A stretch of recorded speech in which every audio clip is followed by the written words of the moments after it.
What's good, y'all? Fist Vegas, the hardest voice of sports. Go ahead, hit that like button and subscribe to the Fist. You know why you at it. Y'all know what time it is. If you ain't with it, you best get with it.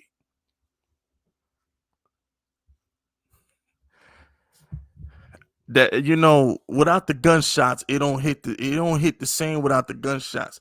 But I promised my boy Vibes, Eli Rax, that I'd open up the show with my intro. So that was for him. All right, we having some technical difficulties right here. He should be joining soon, though. You know what I'm saying? We have some slight technical difficulties, but he should be joining soon. But we're gonna get this started. You know what I'm saying? Talk about these Giants. Shout out to Russell Sweetbrook, though. We got a super chat, first super chat today. I appreciate that. He says, I gotta carry the Lakers while the brick is partying. Listen, check this out, bro. The Lakers is gonna be fine. I'm gonna have to speak on the Lakers on my other channel. I ain't spoke on the Lakers or the Knicks. I gotta speak on the Lakers. I gotta speak on the Knicks. You know what I'm saying? I'm slipping on my NBA content, but don't worry. You know how I get down when I'm focused. When I'm focused, I know how I get down. So, Knicks content, Laker content on deck. Well, Knicks content on this channel. On my other channel, y'all get the Lakers stuff, but on this channel, Knicks content coming. Y'all know the vibes, man. I've been a little busy lately. You know what I'm saying? Like I told you, I'm trying to do a couple things right now, take care of some things. You know what I'm saying? But I always make time for the unit. I always make time for my people, man. I can't live my life without y'all. I ain't gonna lie to y'all, man. People, shout out to my boy Cody on Twitter. You know what I'm saying? He wished Chris a happy birthday. He wished Chris a happy birthday, and he bleeped out his face. And on the caption on Twitter, he says, I bleep my face out because Fist Vegas is my hero. You know what I'm saying? Like stuff like that. It makes me want to keep doing this. You know what I'm saying? It makes me happy that I put out content for y'all on a daily basis. So, you know what I'm saying? I take care of some stuff on my other areas of business, but this will always be my first love. You know what I'm saying? Shout out to John Gruden. John Gruden says AFC West is going out sad. How the Chiefs in first place. If Joe Judge knew how to manage his timeouts, the Chiefs wouldn't be in first place. The Chiefs only in first place because Joe Judge don't know how to manage timeouts. You know what I'm saying? Because we could have beat the Chiefs on Monday Night Football, but Joe Judge just that was Joe Judge's worst game as a pro. As a professional coach, that had to be Joe Judge's worst game because the Giants had the Chiefs. The Giants had the Chiefs dead to rights. You know what I'm saying? The Giants had a tweet that had the Chiefs dead to rights, and we let them off the hook. You know what I'm saying? The Chiefs are who we thought they were, and we let them off the hook. So, yeah, I saw that one, Taj. I think I saw that one. Now, that was funny too, Taj. I definitely saw that one. Me and Danny Dimes, we gonna tear it up when we meet. One day we gonna kick it together. I'm gonna meet Daniel Jones one day. It's gonna happen. Big Fisk and Daniel Jones will meet one day. Shout out to Donnie. My G-Ma is driving me crazy. She's beyond difficult. Man, bro, every female is beyond difficult. It's women, bro. Women are always difficult. They can't help themselves. It's a female thing. All women are difficult, bro. That's just life. That's how it is. Women are always gonna be difficult. Shout out to James West. Fist too late. Fist late to the stream. Like New York Giants word to the season. Hey, listen. I don't know how many times I gotta explain this to you. All right, for the 50,000 freaking time. I can't be late to my own show. The show start whenever I wanted to start. I could schedule for 8 in the morning. I started to 8 at night, and I'd still be on time. Okay, I can't be late to my own show. That's impossible. Okay, I don't work for nobody. I don't have a boss. There's nobody above me. Ain't no oversight. What I say goes. All right, I can schedule for 2 o'clock. I pop up at 3:30, and I'm still on time. What's up, Eli? What it do? What it do, Fisk? Appreciate you having me, man. What it do? I see you going on that rant, man. I'm gonna let you rock, man. I think it's funny. Yeah, man, James West out of line right now. You know what I'm saying? Like I won't put 6 in him like Clint Eastwood. He out of line right now. Listen, man, James, you gotta take it easy, man. I'm gonna take it easy on Fisk, man. It's the guy right here. Take it easy. It's the Godfather of this hill.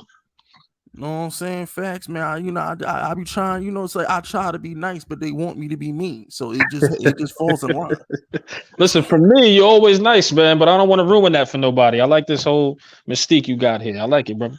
Yeah, and and it's like lately, like I've been too nice lately. You know what I'm saying? Because it's like I've done so many bad things that don't nobody try me no more. So it's like it's like the bad guy is forever dormant because he ain't never had a reason to come out.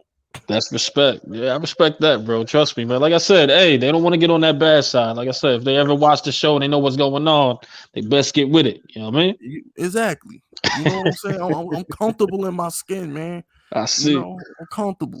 I see, bro. I don't gotta prove myself no more. They know. I got a lot of mixtapes out there. Go check the Fire Ranges out there. I got some demonstrations out there. Listen, I don't gotta be tough all the time. Just go type it in there. You see. that's what it is. Listen, man, I'm gonna keep that under wraps, man. But I used to do a little bit of that as well. But nobody will know that group name because I'm on a different plateau now. I'm with you, man, on that different plateau. So, but don't do Googling on me, guys. Don't do that, please. But Fisk ahead, man. You know what I'm saying? Hey, I gotta leave the mixtapes out there, them demos out there, so they know what time it is. Yo, shout out to Authentic too, man. Authentic, man, he got some fire out there too, man. I just heard a couple of his tracks the other day, man. So shout out to him too. Word, you know what I'm saying? Authentic. Speaking of him, I'm Eli. I really do appreciate you returning my DMs, man. So I appreciate that. I'm a nobody, bro. I'm human. You know what I'm saying? Because it's like I feel like sometimes I'm without being sensitive, but being sensitive. Okay. It's one of those situations where it's like, yo, like if you really don't return somebody DM and like a week go by, 2 weeks go by, you really didn't really care to respond to that person. Like if you got 24 hours in a day, you probably up, I don't know, 16 to 18 hours of them, right? That's a fact. Yes, and you don't, and now one time you don't respond to that individual, that means the offer wasn't important to you. That means the person wasn't important to you. And in my opinion, that's a big F you. Right or wrong? No, I totally agree. I mean, once again, man, someone taught me something, man. It's a good quote. We put one pants leg all at a time. We're all the same. You know what I mean? So no one's more important. I don't like that. I respond to every DM. And if I don't get back to you in a timely manner, like an hour, it's most likely I'm gonna get back to you. You know what I mean? It's never gonna be like a big FU. Trust me. I'm not bugging this. So I'm not the one. I'm not bugging. I deserve to feel offended when someone don't respond to DMs, right? I would. I ain't gonna lie to you. You know what I'm saying? Especially when it's business. I agree. Yeah, no, I agree. Nah, I'm the same way, man. And I'm not trying to pick at nobody or whatever the case is. You know what I mean? I ain't saying no names. Yeah, I'm saying no names. This is a subliminal, I guess. But all honestly, being a human being on some real talk, man, you gotta hit people back, man. We're not too important, especially when it's business. I agree. Business. You know what I'm saying? It's like I can't hear the excuses. Oh man, I got too many DMs, man. I forgot. You ain't forget. That's a FU. That's a blow off. That means I'm not important. That's even worse. Now you're telling me I'm not important. I agree. No, I totally agree. And listen, this is from a guy whose DMs is crazy. My DMs be crazy, but I respond to everybody on the low. You know what I mean? I get pictures, family, dogs. I get all that. And I ain't trying to blow no one up. Please keep it coming. I respect that you're even doing that for me. But I look at DMs and I respond to each and every one of them. So I ain't too important, bro. Nah, I'm good. I appreciate that's why, like when when you responded back, I was like, nah, bro, at least you did that. Cause it's like I'm a man of principle. And sometimes I'm misunderstood. And once again, I look like the bad guy because I be misunderstood sometimes. But I'm like, y'all gotta understand. I'm a very honest person. It's not hard to get along with me if you keep it 100. I respect that. But if you do sucker stuff, I gotta call it out. I can't help you. Nah, that's facts though. You know what I mean? Like that's one thing I kind of do as well. You know what I mean? Like just keep it 100 with me, man. I'll keep it 100 with you. And once I reached down, plus when your last chat, when you was like, yo, Eli, come do the show, man. What's good? I'll say, yo, man, I gotta stop by, man. I gotta reach out to the people, man. I gotta tap in. So that's nothing but a conversation, man. So I had to come in and tap into your channel, man, without a doubt. Like I said, nobody's too important, man. We all help each other. You know what I mean? One hand wash the other, both wash the face. If y'all guys get that, you know. So gotta help Facts. each other out, I man. like You that. do it.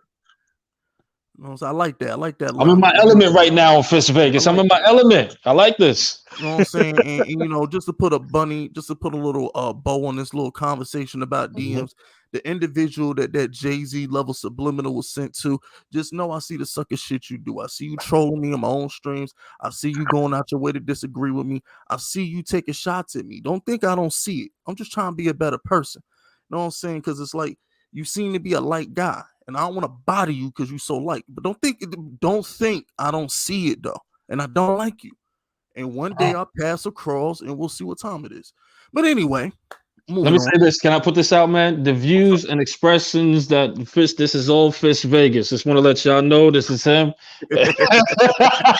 Put this disclaimer out right now. I love everything moving, but that was more for Fist. Shout out to Fist, man. But yeah, I had to put that disclaimer out. You already know what it is. You know what I'm saying? Listen, you know, this is the Fist Vegas and this is a Fist Vegas platform. So you know what I'm saying? Like that came straight from the horse's mouth.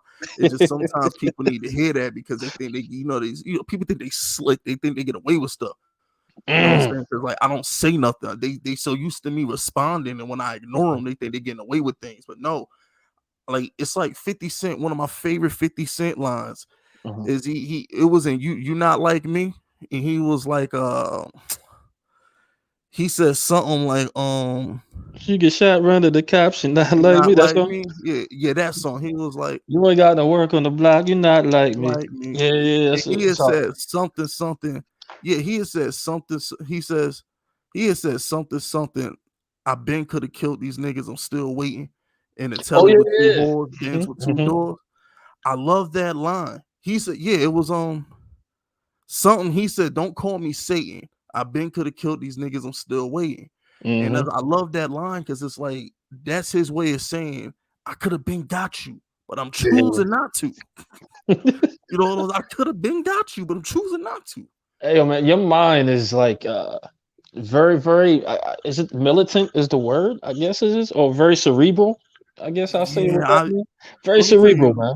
Let me tell you a quick story right before I get the Darian Handy super chat. I see you, baby. I appreciate that file. We're gonna answer that Camara question in a second, man. Absolutely. But I was down and out like 6-7 years ago. I was in a bad spot, right? My TV broke, no lie, and I couldn't afford to get a new one. So all I had in my room at the time was my laptop. Right. And there's only been so many TV shows you could binge watch. So what happened was, instead of reading books, I developed a habit and I started playing chess. So from 4 in the morning when I woke up to about 9 o'clock when I went to bed, I'll probably put in like 10 hours of chess a day for like a year. That's crazy. Yeah. And all different kinds of chess. I play regular chess. I play chess on the time clock. I play bullet chess where you get 60 seconds to beat a person. So my mind, from a tactical standpoint, it just got conditioned to do everything methodically and anticipate a reaction before it happens. It's like, I see that. I got into an issue with some former supporters of mine, some former subscribers who, you know, we patched it up, but what they didn't understand is like they threatened me, but they didn't understand why they threatened me. Right. He's like, because I'm sitting here like, you gave me an ultimatum. I'm already thinking 3 steps ahead. Like, I'm gonna decline your ultimatum, so I'm already prepared for you to strike me. That's why I took it as a threat. Right. So they didn't understand that, but you know, I don't expect them to, because it's like some people minds move at different levels, and I gotta understand that. That's true. I mean, you gotta, and it's funny you say that, man. I'm a therapy baby, man. I go to therapy. I go to, you know, and all that good stuff, and speak to doctors, man. Not to say I'm crazy. It's just it's good to go to therapy, people. But yeah, there's one thing she says to me, man, is that no one's ever gonna be like you. So you know, you got to move accordingly and understand there's two sides to a story. So that's perfect how you viewed it, man. That's very well put. Yeah, man. I gotta forgive people for the things they don't know they know. Yeah, man, that's it. That's the best thing to do, man. You just take it in stride, take it on the chin, and just understand that that's their decision of what they wanted to do. You know, and you be all right, brother. Facts. Now let's get to the Giants talk. Yes, sir. Yes, sir. Yes, sir. Shout out to my boy Darian Handy. He says, I'm telling you, if we use Saquon how they use Kamara, he would be a better He would be better, and it would limit his injuries. I agree. If we use Saquon as Kamara, yes, it will be. I don't know about limiting his injuries per se. I mean, injuries happen, man. They're freaks. I mean, Saquon went out for a route and tripped on someone's foot, and his ankle swelled up. So I wouldn't say limit his injuries, but as far as using him as that Swiss Army knife coming out the backfield and catching the ball, I think that'll be great. That's his game. He's not a north-south guy, so I think for sure that'll actually help Saquon Barkley in his game, in my opinion. I think Saquon needs a Mark Ingram. He needs somebody who could run in between the tackles on first and second down.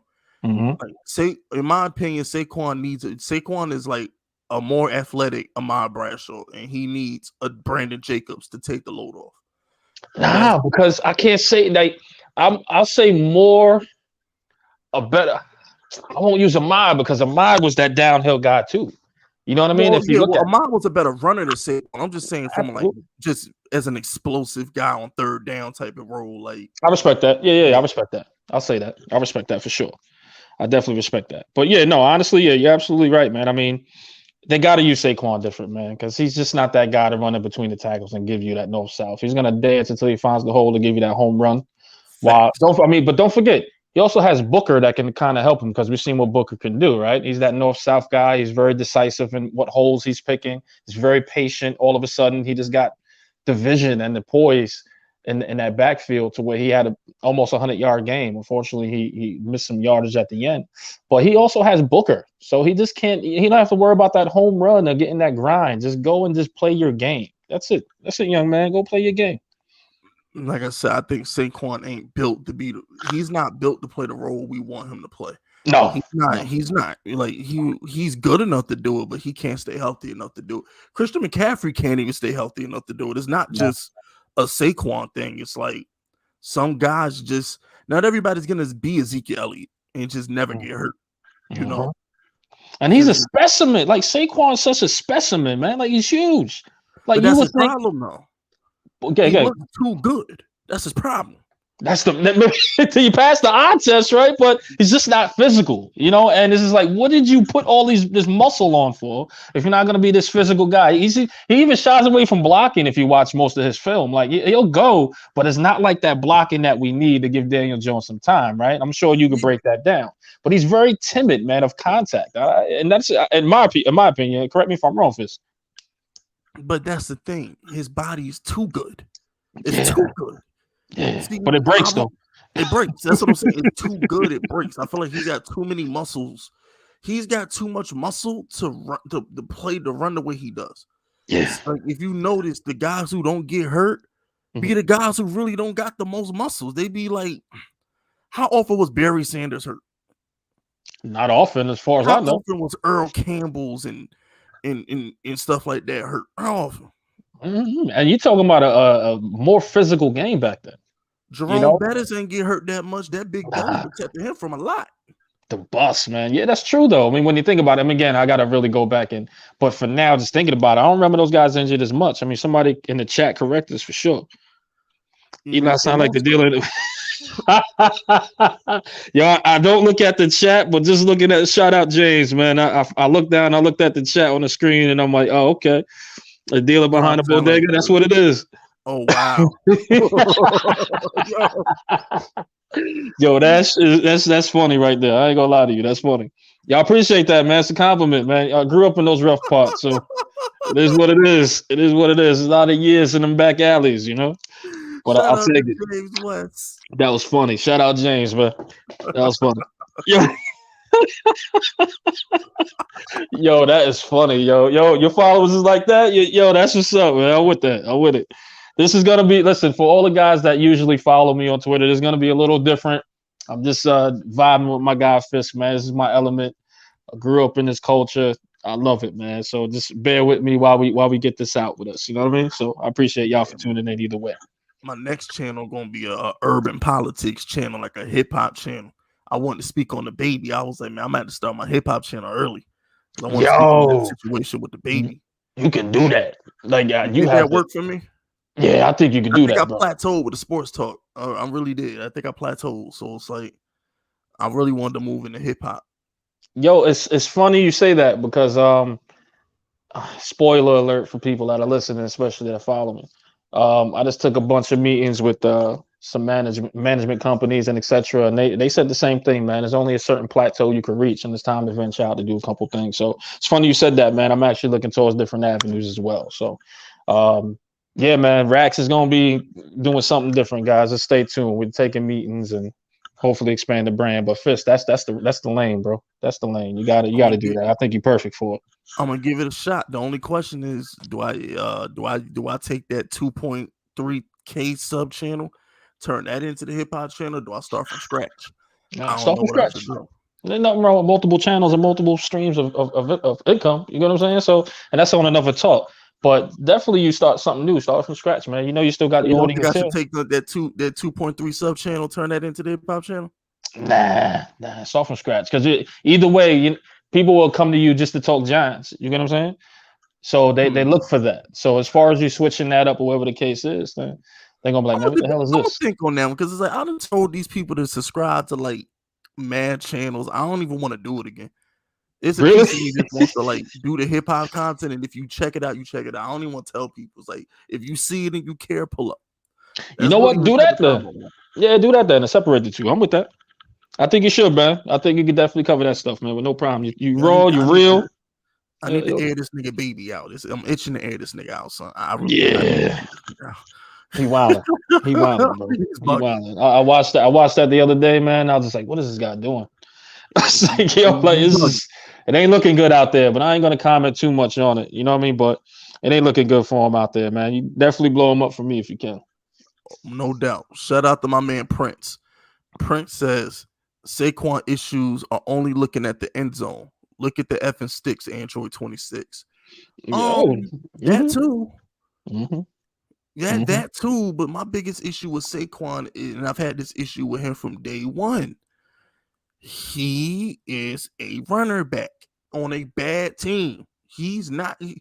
Like when the Jaguars took Leonard Fournette, they had like 2 Pro Bowl linemen. They had a guard, and I think they right or left tackle was a Pro Bowl. The Cowboys had 3 Hall of Famers when they took Zeke with the 4th pick. What I'm trying to explain to people is when you take a runner back that high in the draft, you need an offensive line. Even the Carolina Panthers had a decent offensive line when they took McCaffrey. The Giants are the only team on the face of the earth that will draft a running back number 2 with the worst line in the league and expect him to do things.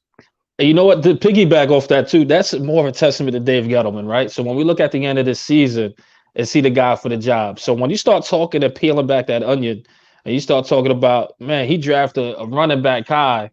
And he could have got an offensive lineman, right? He could have got a bunch of stuff, just like how Kansas City did it. They drafted a bunch of offensive linemen till they got it right, you know?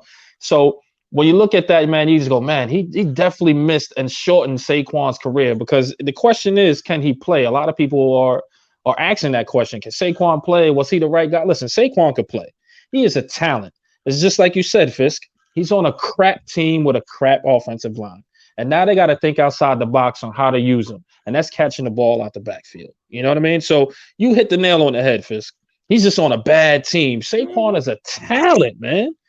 And for anybody that thinks otherwise, it's just crazy. But I'll throw something at you, Fisk. If the season ended today and Saquon is up for a contract, would you sign him? Absolutely not. I'll make him play the 5th-year option. There you go. Remember, that's NFL. We own you. We own you for 3 years after your contract, and we can franchise that dude for 3 years. Yep. So he ain't going nowhere. No time. I agree. You know what I mean? So that's another question too. Right now, no, you can't really put too much investment into Saquon Barkley because he hasn't been on the field. You know, but at the end, let's not figure he's a rookie of the year. The guy had almost another 1,000-yard season a year after that, or was. You know what I mean? So again. He's a talent, man. We just got to get better. And this is all Dave Gettleman. You can't run efficiently without blocking. But at the same time, like, he's too fragile. He's very fragile.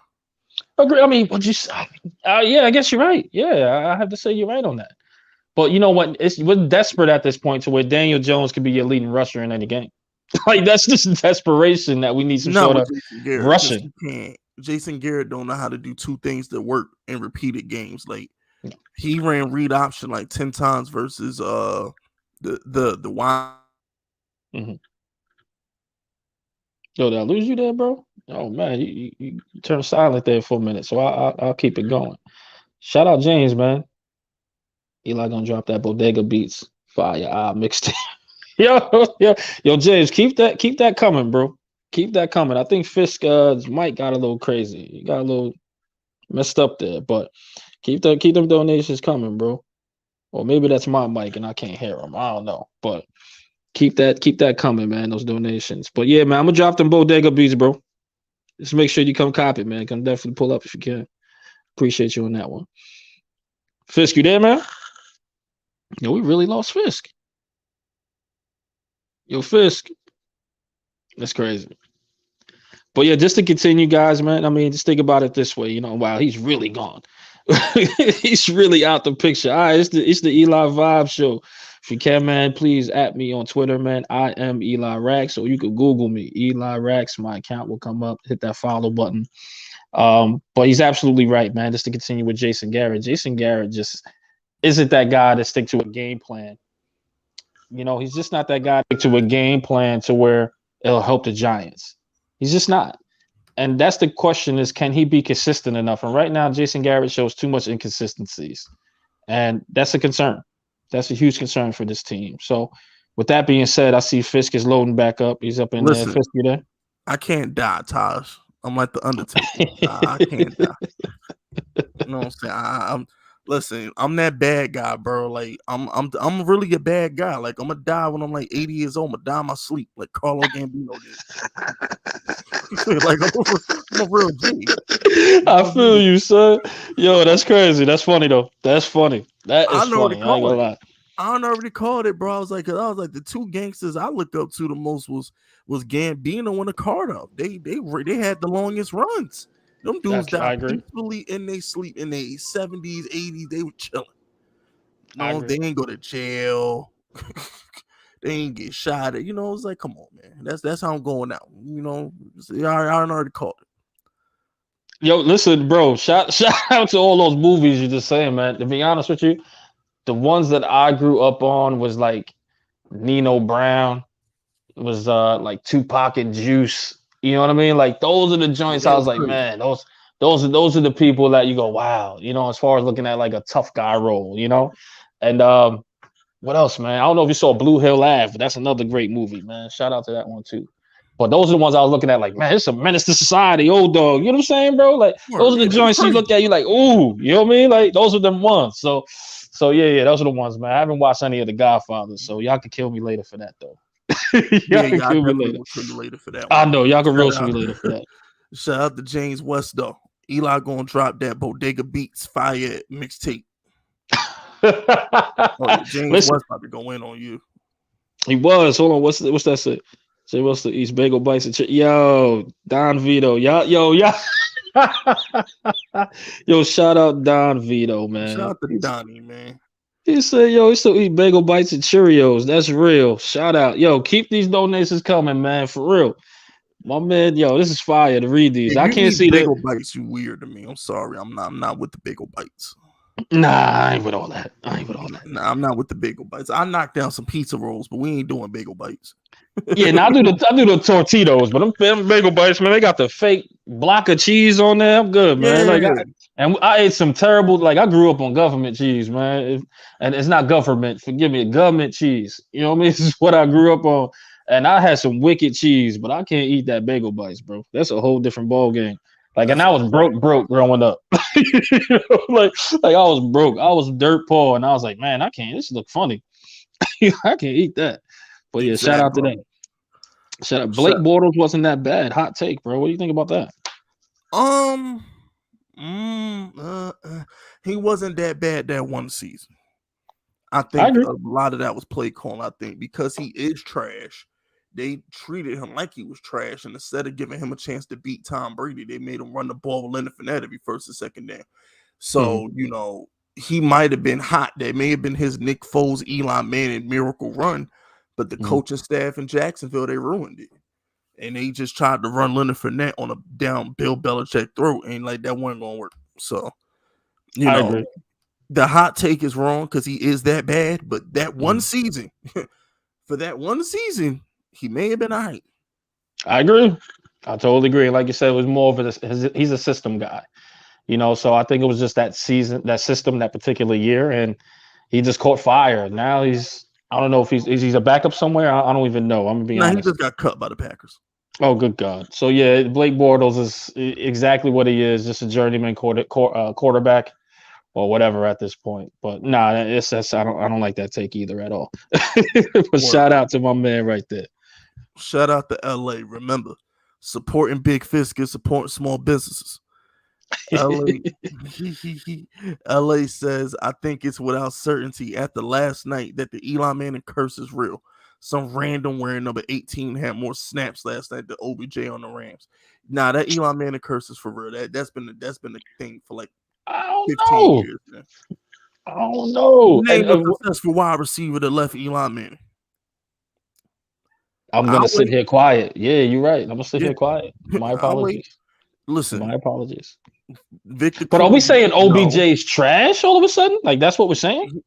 I'm gonna give him another game after the bye, but he might be trash now. Yo, you gotta give him at least 2-3 more games. You have to. I'll give him another game after the bye, but he might be washed. It's a possibility.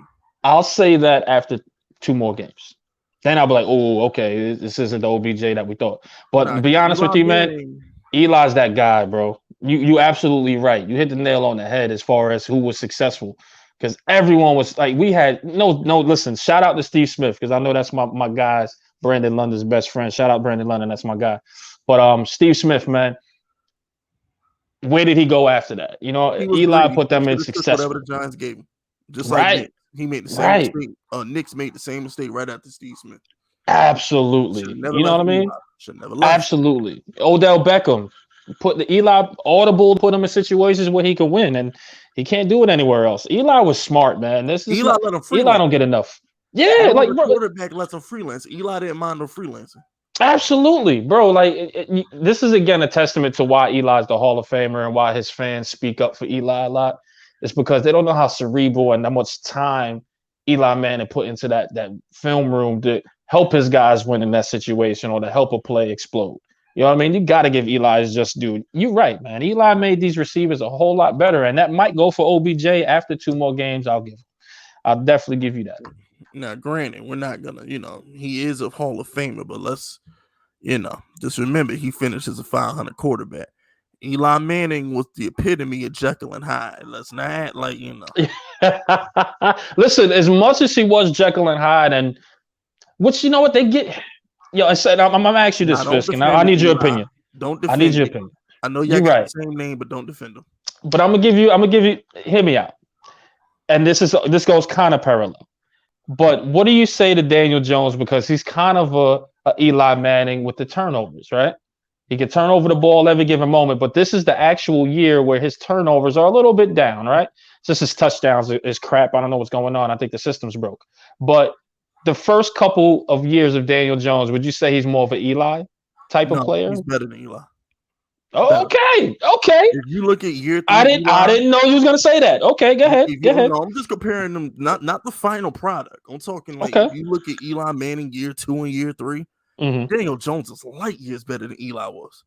Go back and look at Eli Manning interceptions. Y'all want to talk about Daniel Jones turnovers? Eli Manning had more turnovers in his first 3 years than Daniel Jones would have in his first 6. The guy did lead the league in interceptions a couple times. Now, when you say better, let's go to overall package because they're gonna light you up. Overall prospect, period. It's not by a mile. Daniel Jones is a better prospect than Eli Manning by a mile. So you think he'll get us to the Super Bowl? That I can't. That's what this ain't basketball. Of course, the NBA where you could be the best player on the planet and you're gonna succeed no matter what. Daniel Jones don't got Coughlin. He don't got Kevin Gilbride. He don't got Plexico, Toomer, and freaking Jeremy Shockey and Prime Tiki Barber, and the best offensive line in the league. There's no McKenzie's, Sneeze, O'Hara's, and Dave Deals coming through that door. Okay, Eli Manning had a super team, and if you put Daniel Jones on the 2004, 5, 6 Giants, we're world beaters. Eli Manning was a turnover machine who looked like a deer in the headlights 70% of the time. The only time Eli Manning ever looked like the number 1 overall pick was in playoff games. That was it. Yo, that's a hot take. I wonder what they're saying in the chat. 500 for a reason, bro. I agree. I wonder what they're saying in the chats because listen, and I know they'll roast me for this, but I see your point. Because when it's so tough on Daniel Jones, because again, I think it's really the system is just not helping him, and his team is a whole lot worse off than what we're thinking, But they roast him for being his turnover machine, and I'm like, yo, Eli was coughing that ball up at an alarming rate as well, and more. There's a game he'll throw you 5-7 picks. You know what I mean? So it's just whoa. I got another hot take for you, Eli. Check this out. Yes. I'd rather Daniel Jones fumble 10 times than throw 25 picks. I can live with fumbles because if he gets better blocking, he can improve that. Them picks, ask Jameis Winston, they ain't going nowhere. But listen, though, they're not going nowhere. Let me shoot you some bail too and say why you'll take the fumbles because the recovery rate's a little bit higher than an interception, right? So as far as him fumbling, they can kind of jump on the ball and kind of get it back. So let me shoot you a little bail before they be like, what do you mean? I know a turnover's a turnover, but you got to lose the football in order to get the turnover, right? So, just to shoot you some bail and just so they won't roast you too much, and I'm sure they'll roast me still because I'm not explaining it very well, you have a better chance of recovering the fumble than that pick going for pick 6 or that pick that's going to give that team that ball to go and score points. You know what I mean? So I get that ratio. I think that's a clever idea. But again, this is all the growing pains of Daniel Jones. I think Daniel Jones is more accurate than Eli Manning. I think Eli Manning has better arm strength as far as deep balls and etc. Daniel Jones is pinpoint, but he just has that better accuracy, in my opinion. And that's what I think will and he can run. You know what I mean? So that's why I think, like you said, he is somewhat of a better prospect. It's just, again, what we hang on Eli Manning is the fact that he bought us 2 Super Bowls. And this is probably a hot take from what I'm usually doing on my Twitter page as well. But I think we kind of get caught up that, he bought us to the promised land not once but twice, but Daniel Jones, man, has a higher ceiling, in my opinion, if he's with the right tools. If he has the right tools, I think he can get us there. And shout out Dan Orlovsky, when we interviewed him, he was like, I don't see that. But I'm like, man, and I got to pick his brain more, Dan's brain more, and ask him a little bit more. But when you look at this, it's just like, bro, I don't know. Like, I just see something in him that's a competitor that can get us there if the right pieces are around him. Every team needs the right pieces. So does Tom Brady. And he's the GOAT. So I don't think people should crap on Daniel Jones. I'm probably ran on a tangent and off subject, but give Daniel Jones some time. I think he'll get us there. And I agree with your take, man. I ain't gonna lie with you. I agree with your take. I'll tell you who's not good. Who's that? My chat, because we got 37 likes and 130 people in here. That don't make no sense. Yo, hit that like button, man. Y'all got to hit that like button, man. Y'all got to show some love out here, man. Y'all got to show free, some love, man. That's a fact. Have like that many people in here and we ain't got no likes. Y'all got to hit that like button. Yo, let me ask you, though, real talk, though. I just don't get the idea of why people will look at it and be like, I'm not going to hit the thumbs up. Like, I just want to know what the logic is behind not hitting it. Like, it's free, man. It's free. Like, that's so support. Like, I'm like, I don't care. Here you go, boop. Like, you know what I mean? So I don't know why people overthink that. I don't know. That's if you're already subbed, because I'm already in your search engine anyway. Most of the time, when you don't hit the like button, it's because you don't want somebody, you don't want their videos recommended to you. But if you're already subbed to me, you might as well just hit the like button. You might as well hit the like button. Word, you in here? Like, evidently, the alert came up. Hit that like button. What y'all being stingy for? Hit that like button. Let's catch up with these super chats. Yeah, for sure. Shout out to James West. Donnie, get your discount situation yourself out of here. Oh, he hit you with a Jersey Shore punchline? Let's see. Donnie responded back. I said, James, you're not tough. You probably got dimples. Yo, bro, this is hilarious. This is hilarious, man. Oh, my goodness. Shout out to my man, LA. Remember, supporting Big Fisk is supporting small businesses.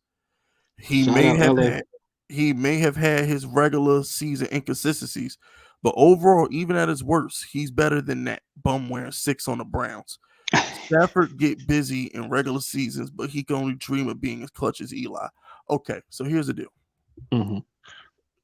I had recorded a video yesterday, but I wasn't feeling well, so I didn't upload it. But Daniel Jones, all right, is better than Trevor Lawrence and Baker Mayfield. And from what I've seen of Joe Burrow, he's better than Burrow. It's debatable with Kyler. I still prefer the 6'5" guy over the 5'10" guy. That's debatable with Kyler. But Okay. if you keep it $150, when is Daniel Jones ever looked as inept as Trevor Lawrence has a couple times this season? When has Daniel Jones ever looked as hopeless? Like, what I mean by hopeless is like, bro, there's times you watch the Browns, Baker looks hopeless. Hopeless. It's like, yo, we have no hope. We don't have a chance with this guy. This dude, Trevor Lawrence, has 60 yards through three quarters yesterday. That's not the first time he's done that. Daniel Jones, and I kind of set Twitter on fire when I did it. But Giants fans is in my corner because it's an undisputable fact. When Daniel Jones had Pat Shermer, a real offensive coordinator, his rookie year, the guy was 24-12. Yeah. Trevor Lawrence ain't gonna sniff that. Yeah. He's not gonna sniff 24 touchdowns. No. So let's keep it 100. And Joe Burrow wasn't gonna sniff 24 touchdowns before he got hurt his rookie year either. Tua Tagovailoa not sniffing it. I agree. I can't combat that. You know what I mean? Tua Tagovailoa now. I think they're in this bad situations. Now, can you say this? Oh no. Well, for a second, Eli. Yeah, go ahead, brother. Go ahead. And I put this in a tweet because I didn't want people to say exactly what you just said. The Giants are statistically, and y'all can look this up and tell me I'm wrong, but since the boat trip, the Giants have the worst record in the entire NFL. Jaguars have a better winning percentage than us since that boat trip. Cleveland, Detroit, we are the worst team in the league the last 5 seasons.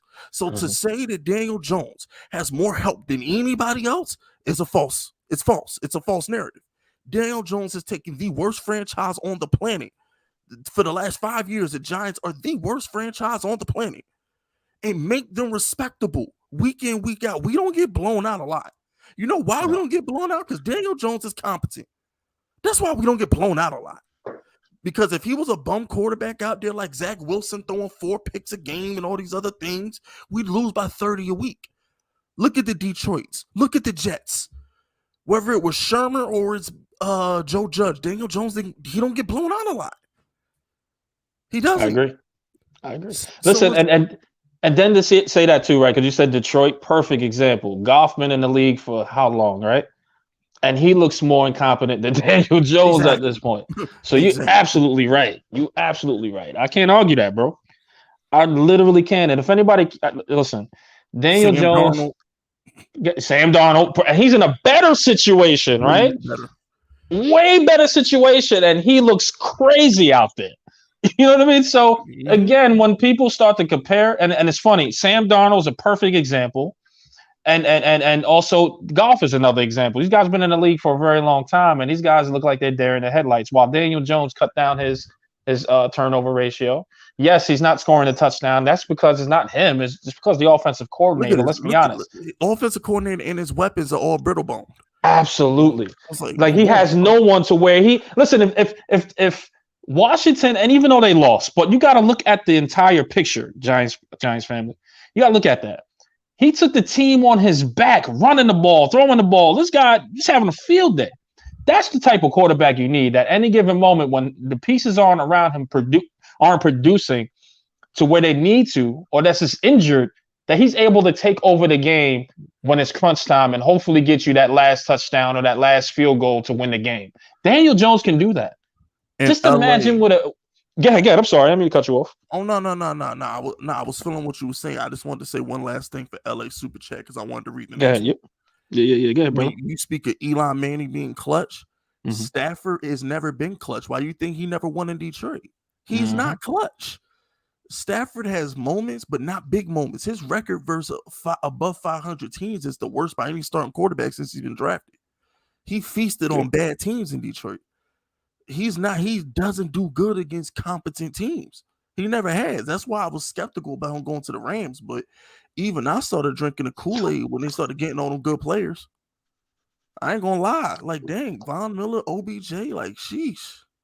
Listen, I thought too, but that looked ugly for Stafford yesterday. But they pressured him a lot, man. Shout out to San Francisco for coming up with that game plan. They pressured that dude all day, and he was scared the Fact. entire game. The entire game. Shout out That to was yo. Eli. That was Eli Manning's best trait, though. He ain't get scared. Eli Manning, That's I true. give him that. He's a tough. He's tough as they come. I definitely give Eli that. And the Iron Man, bro. Listen, he got popped 2011 by San Francisco when we won that Super Bowl, right? He was getting killed, but that guy got back up, man. And just who knows what injuries Eli Manning has? You know what I mean? Consistency. Yeah, that's facts. You're right, though. You are absolutely right. Listen, Eli Manning, like you said, in the playoffs, crunch time. He's that clutch. During the season, he showed flashes on certain games. Don't get me wrong. So I don't want to sit here and say that he would. But listen, he was very inconsistent throughout the regular season. Like you said, he's 500 for a reason. But he'll be in the Hall of Fame. Shout out to Eli. This is no bashing to Eli at all, you know? Shout out to James West. Donnie is cat. Dude got season tickets to Burger King. Ooh. Yeah. While you was talking, I was reading that because you popping them up on there, and I'm like, yo, bro, this is crazy. Yo, Donnie, this is crazy. I know. Keep that. What you gonna say? Who's he? I forget my man. Who he's debate? Oh, Donnie, you can't let that go, man. You gotta get another super chat. That's the super chat of the day right there, Donnie. You can't let him get away with that. You can't. You gotta put another super chat and up the ante too on that, man. You gotta come back harder. You gotta up the ante. Word, that man just said you got season tickets to Burger King. That was a good one. Funny. I can't lie. That's funny. That's funny. That's funny. That is too funny. And you got it, and not the fact that you lost that, Donnie, you got to give at least a $10 super chat on that, man. At least you got to pay the penalty. Yeah, you got to pay the penalty too. Shout out to Darian Handy. Darian Handy says, bruh, people need to stop with DJ fumbles. He's always getting hit from the side he can't see, and I don't care about no dang pocket awareness. All right, now check this out. I'm glad he said that. All right, so check this out, right? That's another thing with Daniel. This is another thing that elevates Daniel Jones' greatness. Do you understand how horrible his offensive line is? Terrible. Y'all made every excuse in the book for this dude, Patrick Mahomes, because his offensive line was bad. Don't nobody give Daniel Jones that pass. This dude's line is trash. I'll never forget his rookie year. And this dude, Nate Solder, let Daniel Jones get hit on a play action pass. Well, it'd be one thing if Daniel Jones handed the ball to the running back, but he couldn't get the ball to the running back. The DN was in the field so quick, bro. I'm like, that's how bad his line has been since he got into the league. And he still produces. I agree. You know what I mean? Again, this freaking offensive line is Swiss cheese, let's be honest, especially Nate Solder. That guy needs to retire after this season. He is robbing the Giants without a gun. Either, by the way. That's another discussion, but I don't. No, I mean, but think about it this way, because if you look at it, according to Pro Football Focus and all those other guys out there, when Nate Solder was on the Patriots, he was the worst offensive lineman on the Patriots. So, of course, at that time, you got to be like, yo, that was Dave Gettleman pulling strings, right? He was just trying to get somebody in here to protect whatever to protect. So, I blame him for that a little bit. Anybody was better than Eric Flowers, though. Who he didn't draft, by the way. Now, was Eric Flowers out of position, or was he just cooked on that side? I think he was out of position because now look at where he's at, right? Time out. Hold on. Go right ahead. Time out. You bring up a valid point. If he was coachable on the Giants, the guy didn't want to do nothing. He pouted a lot. He didn't listen to Shermer and them. He was a problem child. Now, when he got cut and realized he's about to be out the league, then he started to pay attention and take teaching, and he moved to guard. On the Giants, the guy was a headache. Remember that. If that's the case, then yes. Then if that's the case, then yeah, there's nothing you can do. I respect that. Remember, obviously. Pat Shermer hated him. I mean, he did. Yeah. What if Eric Flowers do? I think he show up late for camp? I forgot what he did, but Sherman was like, nah, this ain't it. I forgot what he did. Let me ask you this, Fisk, off another subject, just kind of say, if Pat Shermer was the coach today with all these pieces that he has, you think they'll be better? Oh, damn. What are you nuts? This dude, Daniel Jones, would be an MVP candidate by now. Okay. Nah, Joe Judge, I trade Joe Judge for Shermer in a heartbeat. 9 close. Definitely let us know in that chat. I'm curious to see what y'all think. We should have never fired Sherman. That guy Daniel Jones with 24-12. We should have fired James Betcher and kept Sherman. That is as simple as it. We should have never fired Sherman. Daniel Jones looked like a prodigy on the Pat Shermer offense. When you have a coach and quarterback to click like that, you don't break that up. I don't care what else is wrong with the team. You fix the other parts of the team. But when you got a quarterback who comes from Duke, who the whole world said was trash, go out there and go 24-12. Oh no, you keep that. And this ain't no Baker Mayfield. This ain't no Baker Mayfield 24-27 touchdown. No. Baker Mayfield rookie, he had a couple good games, but he didn't have no 18-point comeback. He didn't have no 5 touchdown game in overtime. He didn't have multiple 4 touchdown games. Like no. Daniel Jones was perfect in pass Sherman offense. I agree. You know, I think he was more of a scapegoat at that point. You know what I mean? But I think, like you said, they should have fired the defensive coordinator. But you know what? I'm just trying to think of what was the outcry, because again, this team hasn't produced the wins anyway. Somebody had that role. Unfortunately, but then again, we're giving Joe Judge another year to figure it out. Because when you speak to people, especially when you tweet out, like, listen, we gave Pat Shermer 2 years. But no, we'll give Joe Judge another. But he's given the same results at this point. You could have kept Shermer where Daniel Jones was comfortable in that system. Now he can't even produce close to those numbers that Shermer produced for him when he was here. That's just another subject. I just wanted to throw that out there. You go back to Super Chat. That subject because LA Super Chatted. Shout out to LA. LA says, how similar would DJ look to Mac Jones if he was on the Patriots with McDaniels coach? He'd look 10 times better than Mac Jones because Mac Jones put the ball down the field. Hell yeah. Daniel Jones throwing them, bro. You know how First of all, Daniel Jones' favorite pass is those seam routes to Caden Smith. I don't know why if ever Engel could catch, they throw them to him. But for the most part, Daniel Jones throws a lot of vertical passes up the middle of the field. If you gave him Hunter Henry and Jonnu Smith, he'd be tearing it up in New England right now.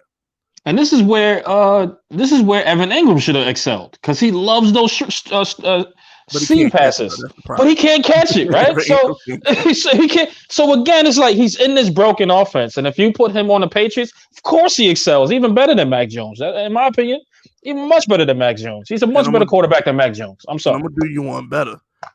Daniel Jones can run those Cam Newton packages in the red zone too. Yes, he'd be unstoppable in New England. Yes. Are you kidding? Yes. If you put Daniel Jones in New England, San Francisco, or God forbid, give him to Sean Payton, it's a wrap. Because you know Sean Payton, he's Taysom Hill and Drew Brees in one mean package. If you gave Sean Payton, if the Giants called the Saints today and said, give us 3 first-rounders for Daniel Jones, Daniel Jones be in New Orleans within 2 hours. I agree. Sean Payton with Daniel Jones, he'd be Drew Brees with wheels. Then who else? And and I posed the question to the chat and everyone, if Daniel Jones isn't the guy on the Giants, then who else do you want? There's no one that can answer that question. Who are you picking up in the draft? Because this draft has crap quarterbacks for now, for what we see.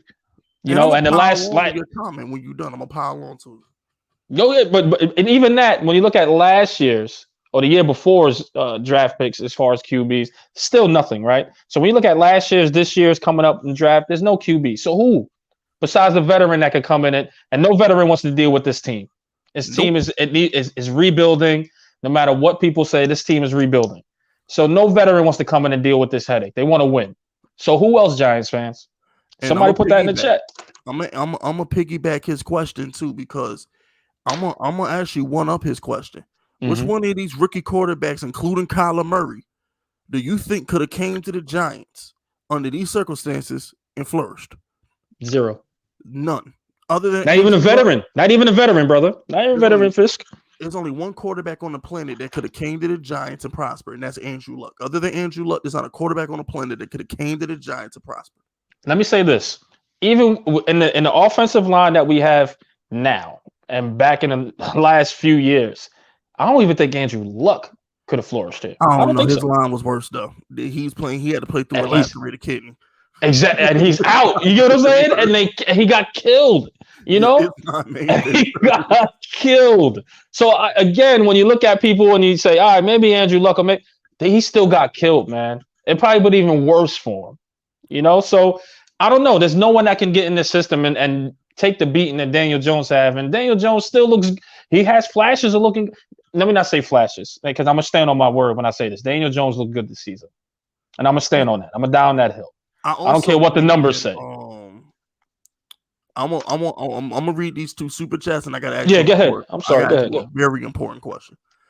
Shout out to Darian Handy. Man, I miss Sherman if he had Patrick Graham. Facts. They could have went out and got Rex Ryan or something. Like all they had to do was just get a respectable defensive coordinator. They would have been fine. I agree.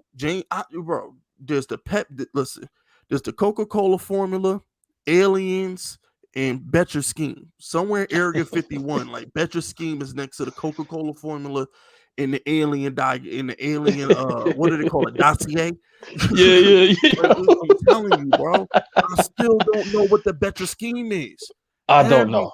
For 2 years, all we heard about was the Bet Your Scheme. We got to get this player from Arizona and that player from Arizona. It's the Bet Your Scheme. Man, please.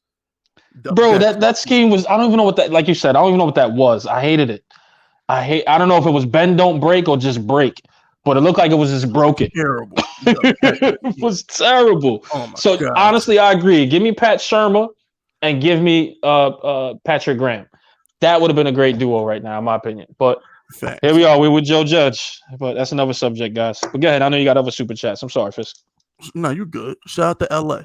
Even if you're not totally sold on DJ, which I'm not, there's not a better option next year. Might as well let it play out. First of all, y'all gotta understand, Daniel Jones about to get $50 million a year because check this out, right? he's already banked 40 because trust me, the Giants. I have this on good authority. That's their guy. They love Daniel Jones. He's not going anywhere. So that's number one. And John Mara paid Eli Manning through 16 years of mediocrity. Please don't think he's not about to pay Daniel Jones. But anyway, can I piggyback off that real quick? What's up? Daniel and you hit it right on the head.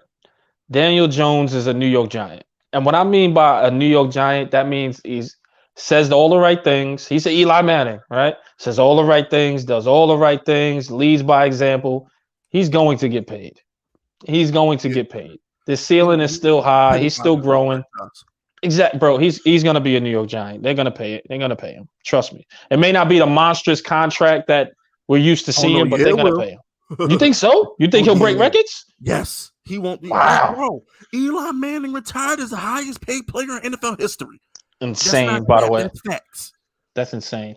And you know what, though? The highest paid player in NFL history. And that's without because I think they had the draft cap, right? After a while, I think after the Eli Manning year is when they decided to do the whole draft and cap that number, right? After the Bradford. No, it was after Stafford. I think Stafford got 70. That's crazy. It was either after Bradford or Stafford. After one of them two, they put the wage cap in. That's the best thing. Exactly. But at the end of the day, y'all gotta understand, he is our guy. Mary will pay him. It's not a if, it's a when. He's getting paid. And on top of that, to answer your question, LA, we're the Giants is gonna be no joke next year. We're taking two. We got the 6 or 7 pick in the draft right now if the season ended tomorrow. We're fixing that line. I don't care if it's Dave Gettleman or Scott Pioli, the New England guy who Joe Judge will probably want to hire. We are fixing the line. Once that offensive line gets fixed, we already have a Pro Bowl left tackle in Andrew Thomas. Fixing the line. We're going to get Nick Gates back. He's a great center. We're going to get a guard and a right tackle, and we're going to look completely different. I agree. And it starts with this draft. And I would say free agency too. I think they're going to finagle and try to do something free agency to bring some sort of depth in here. But it's going to start with these drafts. Let's get these young, quote unquote, hog mollies in here. I hate that word now, thanks to Dave Gettleman. But let's get these guys, these offensive linemen in here, these young guys is going to gel for the remaining of the years that they here, 7-8 years. And let's win some championships and protect Daniel Jones. We drafted 2 linemen too. We drafted 2. Absolutely. The question is Dave Gettleman going to be the guy to actually draft these next players? I'll leave that to you, Fisk. I hope he is, because at the end of the day, the Giants fans complain about Dave Gettleman, but all their favorite players are Dave Gettleman draft picks. Xavier McKinney, that's a Gettleman pick. Tony, Gettleman pick. Saquon, Gettleman pick. Daniel Jones, that's a Gettleman pick. My man not Saquon, Saquon too, but I'm missing somebody. AZ Ojulari, yes, our 2nd round pick this year. That's a Dave Gettleman pick. I agree. But guess what? James Bradbury, he was drafted by Dave Gettleman in Carolina. That's why he came to New York, because he likes Gettleman. So he may have not have been drafted as a Giant, but he still got drafted by Dave Gettleman. Guess where Graham Gano came from? Dave Gettleman's Panthers. Point in case. Guess who chose guess who chose Blake Martinez over Corey Littleton? That would be Dave Gettleman. When Blake Martinez is healthy, we saw last year he's better than Corey Littleton. So let me play devil's advocate here, and I'm a piggyback Fisk. Let me play devil's advocate. And the reason why I think people are calling for Dave Gettleman's head. What was the first thing he promised to take care of when he got in here, right? The promises, bro. We hear me out. Hear me out. Every day they break promises. Yeah, of course, but hear me out. And I'm just playing devil's advocate because I agree with you. You know what I mean? In many ways. But let me say this. What he said is he's going to fix the O-line. Do we still have an issue on the O-line? And what he said is, he's going to fix the trenches as far as defensive line. We still have issues on the defensive line. The defensive line is fine. It's edge rush. If you listen, we need that edge rusher, right? Williams, but here's the thing, though. We're 3-4, right? So technically, the defensive line is the two ends in the nose tackle. Correct. Speaking, you fix that. Dexter Lawrence and Williams do dirt on the actual defensive line. So let me rephrase it. As far as edge rusher is concerned, and we still need a safety too, correct? Or am I wrong? But hold on, Eli. That's Joe Judge's fault. Joe Judge and Patrick Graham, you can go back and listen to the introductory speeches. They didn't want edge rushers. They didn't want one person to get 10 sacks. They wanted multiple people to get 5. Joe Judge and Patrick Graham wanted coverage sacks. They wanted the coverage to dictate the pressure. That was their choice. That wasn't Joe Judge. I mean, that wasn't Dave Gettleman. That was Joe Judge and Patrick Graham. They want to run. They want to play like New England. New England always has a secondary, and they rush a specific way. And I respect that. But however, when you go back and hear these promises, and I know promises are meant to be broken, I understand. People heard him, you win in the trenches, right?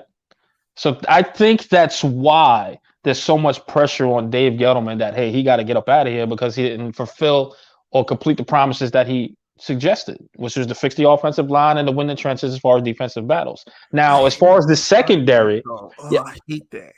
I know you hate it, and I watch this show enough because I hear you. But I'm playing devil's advocate because I want the people to hear the both sides and then hear your views. But just to be the voice of those people that's getting rid of Gettleman, he didn't fulfill those promises, right? Would you say? Would you agree or disagree? Let me ask you a question. Go ahead. If I'm your father, okay. If I'm your father, go ahead. This is funny already, by the way. I promise to take your little brat self to Disney World, right? Mm-hmm. But I never do it. But every day you come home, you got the newest Xbox, the newest PlayStation. You get takeout every day after school, and you got a nice pair of Jordans to rock to school every day. Are you happy, or you still want that trip to Disney World? Now I'm gonna say this because I'm a dad. Shout out to everybody that's pops. I'm a dad. And I was like, I'm going to take y'all to Disney. And guess what? I got them all the Xboxes and Jordans. And guess what they looking for? That trip to freaking Disney, bro. I mean, at the end of the day, I'm telling you. They're looking for, but I know the moral, all joking aside, yes, I know the moral of the story. Got everything else. Yes. Dave Gettleman has literally filled every single other hole on this team. Absolutely. You're right, though. You're right. Because I'm more of the get rid of Dave Gettleman. And the reason why, and by the way, you're swaying me to think a little bit different. But the reason why was the promises. Because, again, I think as a Giants fan, we're just tired of losing, and we got to point blame at somebody. But I also said in the podcast as I was doing on Giants Rush is that they're going to keep this duo to run this back for one more year because 1 year was pretty much wasted on Dave Gettleman's tenure, right? Because he tried to rebuild and win at the same time with Eli Manning because that was for ownership. So I think he's earned to run that back, no matter the record. He's got to get a full 3 years in because usually, in many cases, it takes 3 years for a team to actually excel. Give him the third year with Judge. I agree. I think so. And it's going to stay. But I'm more of let's get rid of Gettleman because he didn't fulfill the promises. But you swayed me today. I don't want to leave that. I have more to say about Gettleman, but I want to get go ahead. Yeah, brother. It's your show, man. I'm a visitor. Darian Handy says, imagine Joe Judge telling Aaron Rodgers to run laps. It would never happen. Aaron Rodgers ain't built for coaching, bro. That's why there's this notion that he would have won 10 rings of Belichick. No, he wouldn't. He wouldn't have been able to tolerate Belichick. Belichick would have aired him out in film session, and Aaron Rodgers would have went and pouted to the media soon. I agree with that. Like, come on, man. Aaron Rodgers he's too much of a diva. Like he no. I agree, but you know what? He's earned that as being a veteran, right? He's freaking. He's an MVP. He's a legend. He's earned that. No. At some point, bro, that's why I like about Brady. Brady's just one of the guys, bro. At some point, stop trying to be better than everybody. He's too condescending. That's why he's the GOAT, though. That's why he's the GOAT. Aaron Rodgers is gonna forever be a legend. Tom Brady's the GOAT. You know, Brett Favre, like you're following Brett Favre, the ultimate players guy. Like everybody love Brett Favre. Like it's just Aaron Rodgers is just too stuck up and smart. I can't stand. I couldn't be around here because I'd be like, yo, bro, you know you put your pants on one leg at a time like me, right? Absolutely. But you know what though? But people buy into that because of his greatness and respect to that. You know what I mean? But again, as a team player, no, he's not that guy. He's not. But he's a damn good talent. You got to give him that. Yeah, he is. Shout out to Darian Handy though. If I'm Jared Goff, I'm not going out like that. I'm calling a hit on McVay at the end of the season for ruining my career. Listen, bro. No, you don't got permission to hit McVay. All right, we denying that. You need permission to clap McVay. We're not giving Jared. We're gonna clap Jared Goff for asking to clap McVay. That's what we're gonna do. That's a fact. Because you wouldn't have a career if McVay didn't come save you from freaking Jeff Fisher. And that's coaching. You know what? Yo, Darian Handy just super chatted me the most important question of the day. That's the most I never thought of it like that. Yeah, Jared Goff looked like a bum under Jeff Fisher. Was horrible. And all of a sudden McVay came and saved the day, right? Yeah, absolutely. What if Joe Judge hire some wizard to run the offense, and Daniel Jones goes back to looking like rookie year him? But that's what's supposed to be. Like when you get your offensive coordinator, it's supposed to cater to your quarterback and the players around. It's supposed to make everybody better. Yep. Jason Garrett's not doing that. He's just a system guy. So that's why, Kadarius Toney will get the hot hand, the ball one week and then won't receive the ball the next week because he's so catered. Exactly. He's so catered on the system or attacking someone's weakness that he doesn't just let the players play. And that's the problem and the downfall of Jason Garrett. He'll never get a freaking head coaching job if he continues to call offensive. We watch the Giants play every week and we don't even know what they're going to do.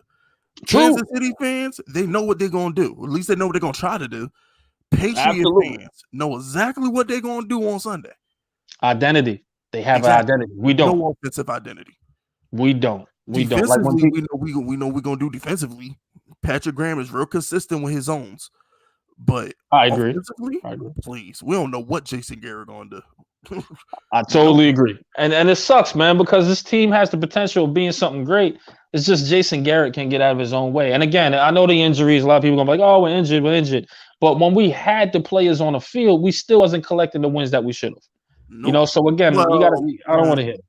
This dude Darius Slayton should still be shot in his hind parts for dropping that ball. Listen, I don't even know what that was. That traumatized me to this day. I just don't know how you. No. The Evan Ingram one traumatized me. The Darius Slayton one just really was a pile on at that part. Yeah. At that point, Darius Slayton was piling on because it's like, okay, it's like, so this is who we are now. we're the team that just loses. We find ways to lose, right? This is what we do. I agree. Listen, let's end this debate now. Was it an overthrow? No. If you touch you touch the ball. You hit the hands. You touched the ball. Mm-hmm. And bro, that was way more like I've seen overthrows. We've seen plenty of those. But people were really like, Daniel Jones should have put it there more. I'm like, it hit his hands. What more do y'all want? But hold on, did you not see Daniel Jones get smacked by the defensive end? Absolutely. Number one, he got smacked and still delivered the ball. And secondly, you got gloves that'll hold everything under the sun, and he still couldn't catch it. Thank you. What's my man, Jerry Rice? Yeah, Jerry Rice still mad at these. Jerry Rice says half these receivers want to be close to his record if it weren't for them gloves. Yeah. Jerry Rice tell it. Yeah. But he's right, though. He's right, though. You know what I mean? But here's the thing, man. Like, and we're going back to Daniel Jones, and we'll move forward. But again, when you go to poo-poo on Daniel Jones, just look at all those circumstances he was in, and then just add it up and say, all right, listen, this guy's got dealt a bad hand. He could be the guy. But think about how different we look at Daniel Jones if Ingram catches the ball. Think about how different we look at Daniel Jones if Slayton catches the ball. Think Agreed. about how much different we look at Daniel Jones. If the refs versus Tampa last year don't pick up the flag on a 2-point conversion and he wins in overtime. Agreed. Daniel Jones has had moments, but the team just lets him down. Mm-hmm. He can't do it by himself, man. Come on, he can't. He can't. It's a team for a reason, right? It's not like he's Michael Jordan and that's probably a bad analogy because a lot of people are gonna be like, "Oh, No, why are you it's not. comparing him It's to not Michael?" I'm not basketball. comparing him to Michael. Basketball is an individual, more of a sport than anything. Anybody can take control of the game. Kevin Durant, LeBron, Michael, all those guys can get the ball and can take control of the game. Daniel Jones, football is different. Daniel Jones need these people. He could be that guy with the proper pieces, and you got to give him time. But that's another tangent. I know you got some more super That chats. dude, Daniel Jones is the best receiver on our team, bro. You saw that one-handed catch he had? Absolutely. Absolutely. And it was damn good. Like, listen, and when you got your quarterback catching the ball, running the ball, like we're at wits end here. Like, what are we doing? We don't have enough pieces. Speaking of running the ball, dang on a Dory Jackson. Imagine how different we look at Daniel Jones if the game-winning play was him trucking the defensive tackle versus Atlanta. Mm-hmm. But Dory Jackson want to drop the interception, so Daniel Jones's moment gets ruined. Absolutely. And that's what they look at, wins and losses, and not the whole totality or the big picture of things. You know what I mean? So I just urge people, look at the big picture of Daniel Jones. And if you looked at the big picture and you still come to me and say, yo, he sucks, then I don't know what to tell you. Then we could debate it out, or I'll just let you just run with that notion. I ignore people who think Daniel Jones suck. If you don't think at this point, I don't address those people because they can't come up with valid reasons. So it's like just because there is no valid reason to go against you. I can listen to a Gettleman argument. I get it. Mm-hmm. Mm-hmm. I can't listen to a Daniel Jones argument because I'm like, you can't look at the NFL and tell me Daniel Jones ain't the guy. Because at that point, once again, I ask you, so would you ever have Trevor Lawrence? Would you ever have Baker Mayfield? Would you have Sam Darnold? Like, I'm just looking at dudes who've been drafted the last 3 or 4 years, which I want Tua Tagovailoa. Oh, by the way, Justin Herbert ain't won in a month. Everybody talking about how great he was. I told y'all, let's see what he does in his second year when he loses his offensive coordinator that made him look good. How good does that offense look now? Ain't too shabby. Ain't too shabby. I rest my case because everybody said, oh, Justin Herbert is this and Justin Herbert is that. I got offended because I'm like, what did Justin Herbert do that Daniel Jones didn't do his rookie year? If Daniel Jones played all 16 games, he'd have threw 30 touchdowns. I agree. And listen, and that's another thing you got to factor too. He did get hurt, right? So he did miss a game, as far as that particular. At least I think one game he only missed. Am I correct? No. See, you opening up a can of worms right now. I have a conspiracy theory about that. I don't know if you want to hear it or not, but no. Listen, if you got the time, go ahead, brother.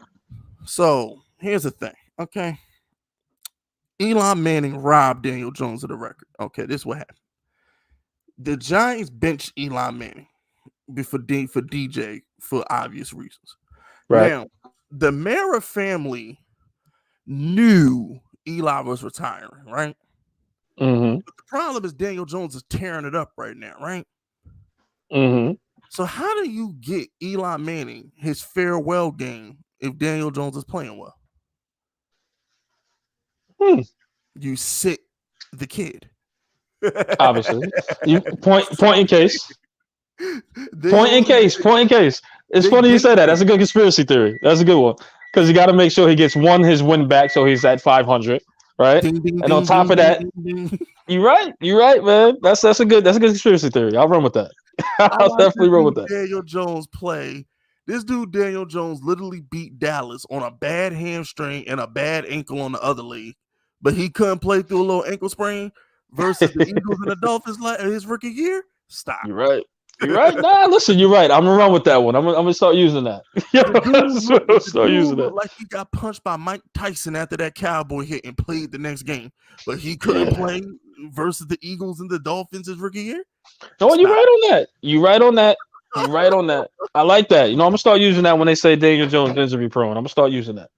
I'm telling you, bro. I saw that coming to me. I said, look at John Mara finding a way to get that farewell tour for Eli. I'm like, look, I think he's slick. Hey, now listen, I'd say I ask you this: do you think John Mara has a little more insight? Not saying insight, but more control of what this team is doing besides? He says final say on everything. That nothing happens on this team without his say. See, John Mara think he's slick. No. John Mara calls the shots. Everybody wants to blame Gettleman, but no, it's John Mara. John Mara's in that draft room every year. John Mara be on the practice squad all the time. You know what I'm saying? He's every bit as visible around that facility as Jerry Jones is. He just don't do radio shows and talk to the media after every game like Jerry do. But if y'all think for 1 second John Mara isn't okay in these picks, if he isn't okay in these free agency signings, you're nuts. John Mara has his fingerprints on this team to the utmost degree. Which is my listen, and in a way, I think a lot of stuff was forced on Joe Judge and Dave Gettleman, because when you look at Jason Garrett, right? You mean to tell me Joe Judge really likes this guy, knowing that this offense is the 28th in the league, or forgive me, let me not say 28, it's 32 in the league, and if there was 33, there'll be 33, and he can't do nothing about it.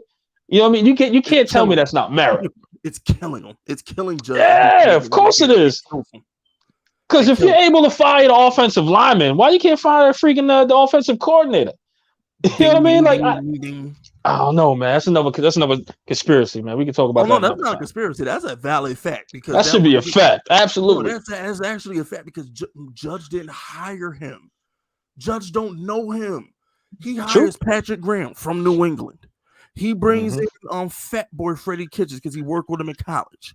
Yep. When has he ever rubbed shoulders with Colombo or Garrett? When? None of them. None of them. And that was more training wheels for him.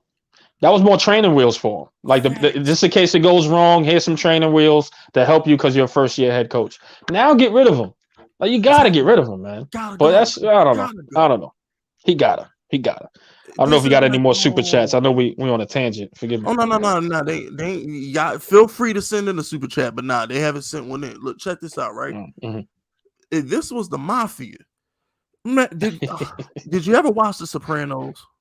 Never in my life, bro. Don't roast me later. Oh my gosh, God, roast me later. I know. Roast me later, son. But for those of y'all who've seen The Sopranos, okay, Jason Garrett is basically Feach Lamana. Everybody liked him, but at the end of the day, matter of fact, let me not spoil it. But y'all remember what happened to him? Tony had to make a move on him. You know what I'm saying? He was a liked person. Everybody liked him, so he didn't kill him, but he had to send him away. That's Jason Garrett. He's a well-liked guy. We're not gonna walk him in a room and put 2 in his head, but we got to get rid of him another way. You know what I'm saying? That's just how did you watch Power? Of course. Okay, so basically, Jason Garrett he's I don't know. The Power really didn't have no suckers. Jason Garrett is like Roller. Remember Roller? Absolutely. John Mara's gonna be like Ghost. You know what I'm saying? John Mara's like, and Joe Judge is like Tommy. Yes, sir. Gotta go. Yes. And then respect that. And then Mara's like, I don't want to do it. Nah, you gotta go. You know what I'm saying? Like, that's a fact. Every now and again, the guy you like gotta go. Just because you just gotta happen. No, you're absolutely right, man. And to be honest with you, it's time for listen, I think they're gonna make sure his pieces come back and all the offensive pieces come back to hopefully try to make a run, because after all of this, they're still in the hunt to make the playoffs because everyone else is so freaking garbage. We're not in the hunt. Don't fall in it. I'm not falling for the banana in the tailpipe. I am not falling for the banana in the tailpipe. We're losing versus the Bucks. That's another subject in my opinion. But they're gonna give him to all his pieces back and kind of judge him from there. And I think at the end of the season, let's just hope they make the right decision and give Daniel Jones the proper offensive coordinator to get him going. He's smart enough, man. He's smart enough. He'll pick up a new offense. And we need 9 more likes, fellas. Hit that like button to get me to 100. We need 9 more likes. Smash that like button. Let's get your boy to 100. Let's do it. I want to get back to Gettleman for a second. So my thing with Gettleman is, at the end of the day, he filled every single stinking hole on this team. Y'all want to complain about the offensive line. Do you remember how trash our defense was under Betcher? Yeah. So it was like he fixed a lot. Gabe Gettleman has done way more good than bad. He gave us a franchise quarterback, a franchise left tackle, an elite safety in McKinney, a shutdown top 5 corner in Bradbury. Wherever he still drafted him, whether he did it in Carolina, he did it here. Still a Gettleman pick. Leonard Williams at his position is top 5. He still made the trade for them. He saw the potential and it worked out. I mean, my goodness, Kadarius Toney looked pretty good, don't he? Hell yeah. And Ojolari looked pretty good, don't he? Hell yeah. Hell yeah. I mean, I'm just saying, this guy Quincy Roche, he put the claim in him to get him. Yeah. Come on, like get him and he's looking good. More good. Wait, and then my thing, the reason why I don't get mad at the offensive line is because unlike Jerry Reese, who was there before him, at least Gettleman tried. At least he tried. He brought in Solder. He drafted Andrew Thomas. He drafted Hernandez. He took 3 offensive linemen in the 2020 draft. He's tried. He's not. He wasn't out here drafting runner backs and tight ends when we need offensive line help like Jerry Reese was. I agree with that. I totally agree with that. He's definitely made some attempts to actually fix that offensive line. I definitely agree with that. Like I said, you're talking me off the edge, man. I might have to use this in one of these Twitter spaces. You're talking me off the. Matter of fact, you might have to come and co-host it with me one day, man. Yeah, I'm gonna have to pull up, dude. You have to pull up my issue on Twitter. I don't think I ever got a chance to talk greasy on Twitter. Talk greasy on Twitter. You might have to jump in, man. By the way, if anybody looking for, any New York Giant therapy sessions on Twitter, I host them after every game in the Twitter spaces. Co-host the Hub, Kush, and my guy Pestilence. And anybody that want to come join, do your thing, Shout out to my man Prince, though. Garrett is Fredo Corleone, bro. Yeah, pretty much.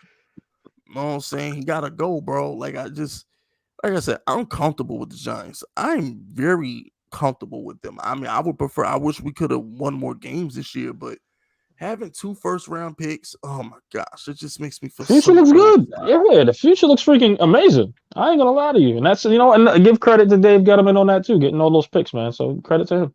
You know what I'm saying? So I'm just like, it's cool. We gonna let Dallas have a chance this year. You know what I'm saying? Dallas gonna get y'all this y'all last chance.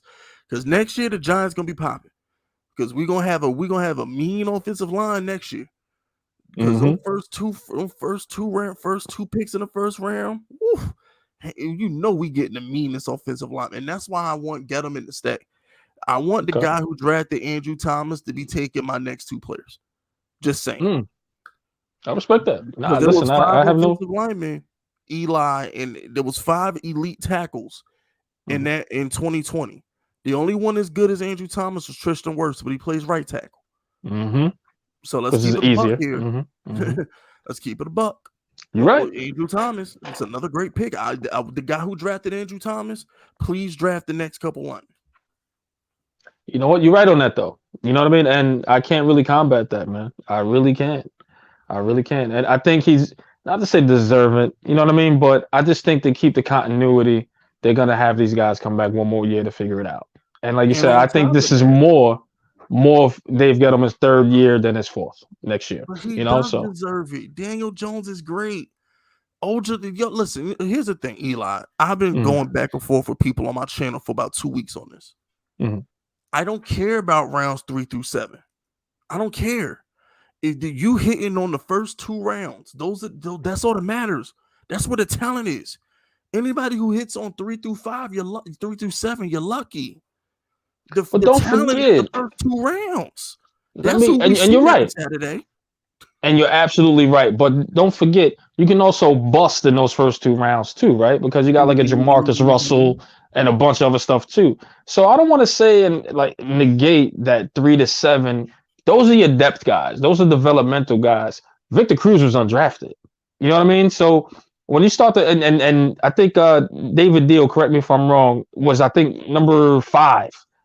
So again, these guys you can hit on as far as these drafts later in the round. So I don't want to negate and poo-poo on that and say, nah, no, those guys are. Nah, I think you need that depth. You need those. You need to hit on each round, in my opinion. You need to hit on. Though. You don't pay them anything. You're hitting. Yeah, that's a good thing. Of hitting on the first and second round guys who get the money. He hits. Does he have a? Nah, he hits on later rounds too. Shout out, Dave. I'll give him that. The which one? DeAndre Baker balled his rookie year. Yeah. DeAndre Baker played pretty good. Oh, he was all right. He was all right. I wouldn't say he balled, bro. No. He was all right. Second half of the year when they put him in man coverage and stopped making him use his head in zone, he was fine. I'll give you that. Yeah, James Betcher once again had this dude playing freaking zone looking stupid. But once DeAndre Baker was in man coverage, he was a demon. Yeah, he's a man guy. Absolutely. And they didn't do enough of that. So you're absolutely right on that. So my whole thing is, at the end of the day, like, Dave Gettleman has solidified himself, in my opinion, because the other guy, Jerry Reese, we never hit in the first 2 rounds. He hit on Odell Beckham, and that was it. That was it. That was it. That was it. No, I'm sorry, JPP, because JPP rookie year was 2011. So he hit on JPP, he hit on Odell Beckham. Other than that, Eric Flowers was a bust, Evan Ingram was a bust, David Wilson was a bust. I mean, my God. And that was 30. I think he was 32. I think it was the year we won the Super Bowl, right? I think he was the last pick in the draft. Yeah, the first round. So, yeah, now listen. Eli Apple was not that. He was okay at best. Eli Apple was trash, man. He was trash, bro. Oh, yeah, he hit on Hakeem Nicks. I forgot about Nicks. Nicks was the first round pick. I forgot Nicks went in the first round. Thought that was the second round. Nah, Nicks did go later. No, he wasn't late in the first round. He wasn't late in the first round. So he hit on Nicks. He hit on Nicks, Beckham, and JPP. That's the only good first round picks I remember from Reese. Now, I'm gonna be devil's advocate here, man, and this is just me giving both sides of the story. And I know what your answer is gonna be. Let's say this, but would you say Eric Flowers was a complete bust because he's successful now? Oh no, he was a bust. Okay. Oh no, that's a complete bust. Okay, bro, he ruined 2 franchises before he went to Washington. He got 2 franchise quarterbacks killed. Bro, Jaguars. He got Bortles killed. He got Eli killed. He went to guard in Washington. Like, okay, God bless. But you got 2 quarterbacks killed trying to be a tackle. You were drafted to be a tackle, bro. I ain't trying to hear that. You were drafted to be a tackle. You were a bust. You had to swallow your pride and switch positions.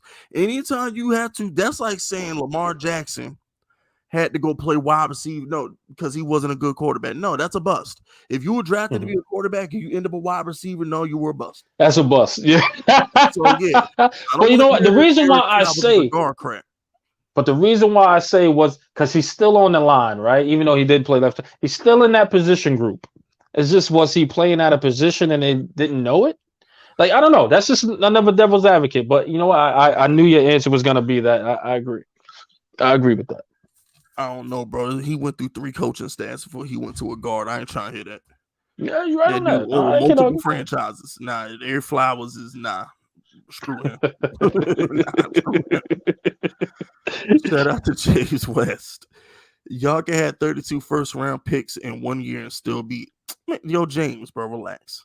Go shoot yourself. You want the rest of Cowboy Nation.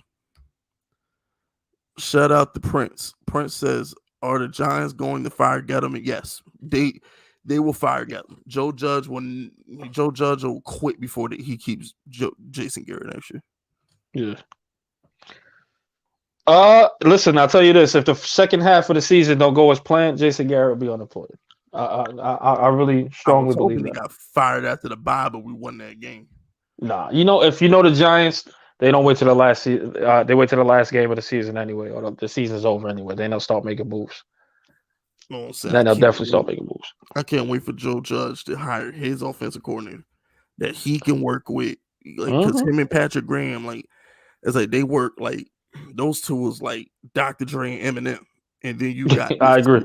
This other thing over here with Jason Garrett, and I'm like, it don't even fit. It don't look right. I agree. Like, when you look at Jason Garrett, it just doesn't look right on the sidelines, right? Like, it's just like, get out of here. Like, he just doesn't fit the mold. Like, he just don't look right standing next to each other. No, I don't like it. I didn't like the move from the beginning. I'll be honest with you. I didn't like that move from the beginning. I didn't like the Dave Gettleman hire, and I damn sure don't like the Jason Garrett. I don't. I just think they could have did better. Now, don't get me wrong. Dave Gettleman was swaying me throughout the entire offseason. I was like, "Ooh, man, this guy, he's it." Until the team presented itself to be as bad. But I'll tell you this, man. The woes of this freaking Giants right now is the offense. Jason Garrett got to go, man. Hands down. Jason Garrett. I've been saying we need to walk him into a room immediately. Immediately. Take his key card, something away. Well, according to Fish Vegas, take him in the room and take care of the problem. Take care of him. Yes, 2 in the head. Y'all seen Goodfellas, 2 in the head. Absolutely. Shout out. Shout out to Prince Castro. Like you, I'm big on loyalty. Chew DeAndre Baker out, but don't cut him before finding out whether or not he's actually guilty.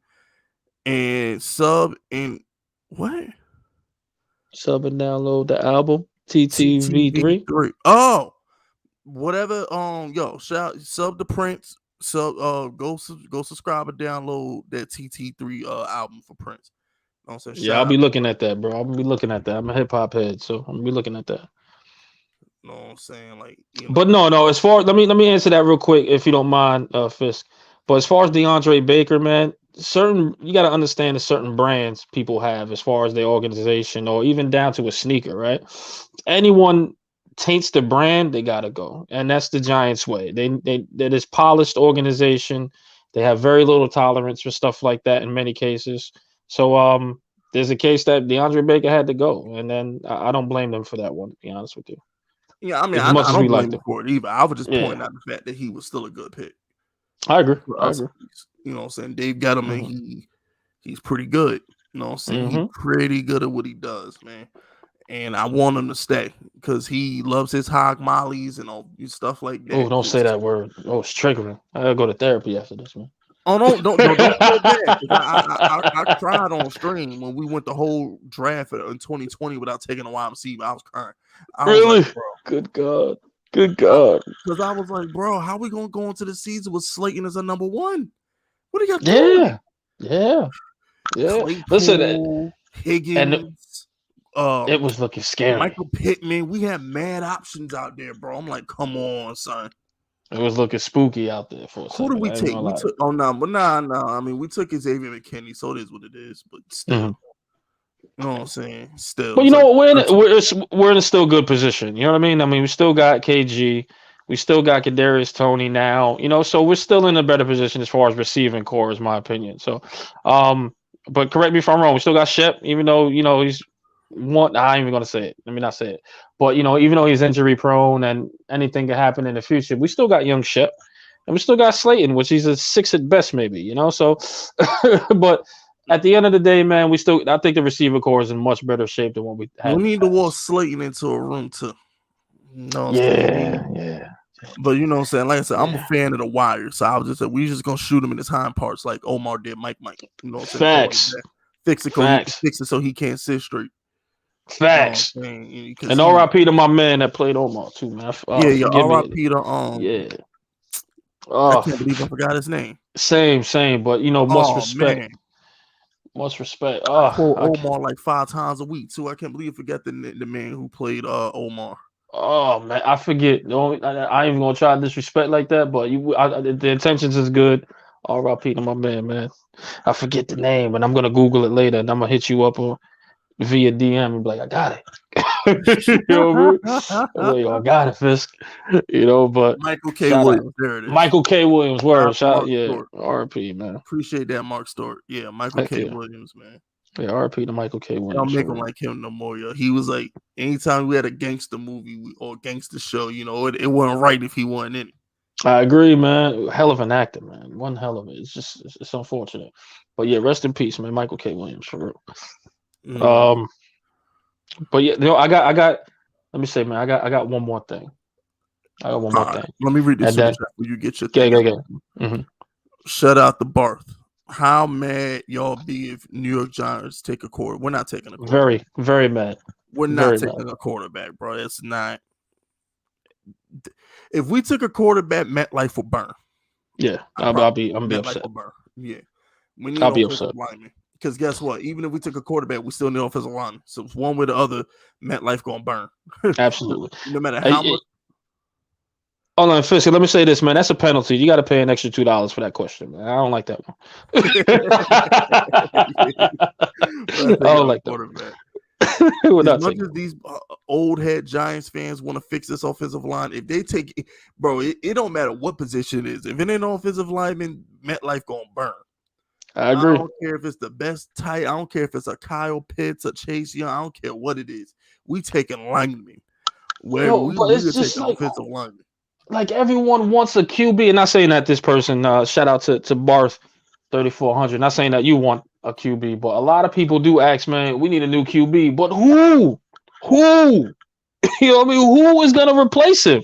Who? Give me a name. Not one person can give me a name. And if they give me a name, it's usually Aaron Rodgers or Russell Wilson. And I'm like, they're not coming here. So who? And Like do you really want a it just 32, blows my 33-year mind. old? Who wants an old Russell Wilson, bro? Who wants that? No. We got something special right now. This is a group of young talent. Let these guys gel together and keep building. That's it. That's it, man. Shout That's out the to plan. Barth says new GM might want a new quarterback. Just saying, new GM don't get the job if you want a new quarterback. That's a fact. That's a fact. Let's keep I it don't think 100 Mara. here. I don't think Mara's gonna. I Yeah, don't think it's gonna happen unless new he's getting rid of GM. the entire coaching staff, which Mara is not gonna let Joe Judge walk out that building. He is not. Exactly. He's not He having is it. not. He is not. We're getting the offensive lineman, and this is the reason why they'll come back another year. They've got them will be back the next year because they're not trying to ruin that right now. They're going to give them one more year together. They're going to. They are. Exactly. So It's like, come on, bro. Louis Riddick, stop. I don't The guy want to who won hear with Louis Dwayne Riddick. Haskins, that Stop. guy. Stop. I can't stand that name. Every time somebody brings up Louis Riddick, and shout out Louis Riddick. Yeah, like he's not a good GM. Like guys, like you could hear him talk on TV, and it should convince you enough that he's just not it. Thank you. Like what more do you want? What more proof you need that you know he's not it? Just listen to him. Listen to his. I'm sorry, I'm yelling. My fault. My apologies. No. You on my channel. That's what we do. Thank you, man. Thank you. But y'all need to figure this out. Louis Riddick is not the answer. Please, I'd rather keep Dave Gettleman, and I'm not a Dave Gettleman fan by far. I'd rather keep Dave Gettleman than Louis Riddick. I got a rule, bro. It's a simple rule. A lot of my rules are simple. People make them complicated. But here's my rule on television heads. If you sound dumb on TV, why would we hire you? That goes for real. Coaches and GMs alike. If you sound dumb on ESPN, why would I hire you to be my GM or my coach? And and Fisk, I'm gonna throw this out too, because a lot of people, when I say certain things like that, they'll be like, "Well, Mike Mayock got a job." Well, Mike Mayock sound pretty good at predicting the draft. He was wrong most of the time, but he knew what players were hot and knew what players were. He's a guy that looked and studied film. That's why Las Vegas is good to win. And again, are they really good? But they have a winning record, right? And they have some good, decent players on there. But Mike Mayock is the only exception because he was a draft guru type of guy. He was going to give you that. So on TV, he made a whole lot of sense. And the transition with Gruden. That was it. I don't think Gruden should have been fired though. That team, I think they did him dirty. I don't know. Optics, bro. Man. Optics, bro. No. Here are the optics. The optics are the FBI raided Washington and nobody in Washington got fired, but somebody way out in Las Vegas lose his job. No. They made that man a scapegoat, and that was wrong. 650,000 emails were confiscated by the NFL and the FBI. And you mean to tell me Gruden was the only person that said something wrong out of 650,000 confiscated emails? And by the way, they're not releasing it, so you know what that's about. Yeah, and I could go into that, but that's more for me and you conversation. I'll leave that off there. They made him a scapegoat, and that was wrong. They ruined that man's career, not his life because he's rich, but they ruined his career. He can never coach again. Yeah, he can never coach again. He can't even go on TV again. And listen, let me make this clear for anybody in the chat. What he did say and etc. was despicable. We're not condoning that. We're just trying to look at another lane of more people should be held accountable. But it doesn't make him a racist, though. My whole thing is like, it makes him a bigot, but a lot of people are bigots. It makes them a bigot, don't make them a racist. Just because you crack ethnic joke, bro. I'm 32. I'm from the era. I'm from the era where Chris Rock whole shows about black and white people. Dave Chappelle, another example. Chappelle, another one. Yeah. People too sensitive nowadays, man. Just because you crack a joke on another race don't make you racist. True. Just because you say something about homophobes don't make you gay. Like, don't make you anti-gay people. Like, I agree. Need to chill. But we have to understand the climate that we're in. That's the only thing. And you're talking to a guy, and again, probably whoever knows, I'm a brand guy. You know, like I protect the brand at all costs. Like this is just what I was taught to do since doing music and etc. But you always want to protect your brand and keep that brand alive. So you got to worry about the optics of what you say and etc. So I can understand why he was that scapegoat because someone had to be held accountable. But I think they should hold other people accountable to that same standard. I totally Exactly. agree with you on that. I totally agree with you. But what he said, yes, it was wrong. I have to say it was wrong. Even though everyone else behind closed doors at the dinner table, they all say some crazy stuff.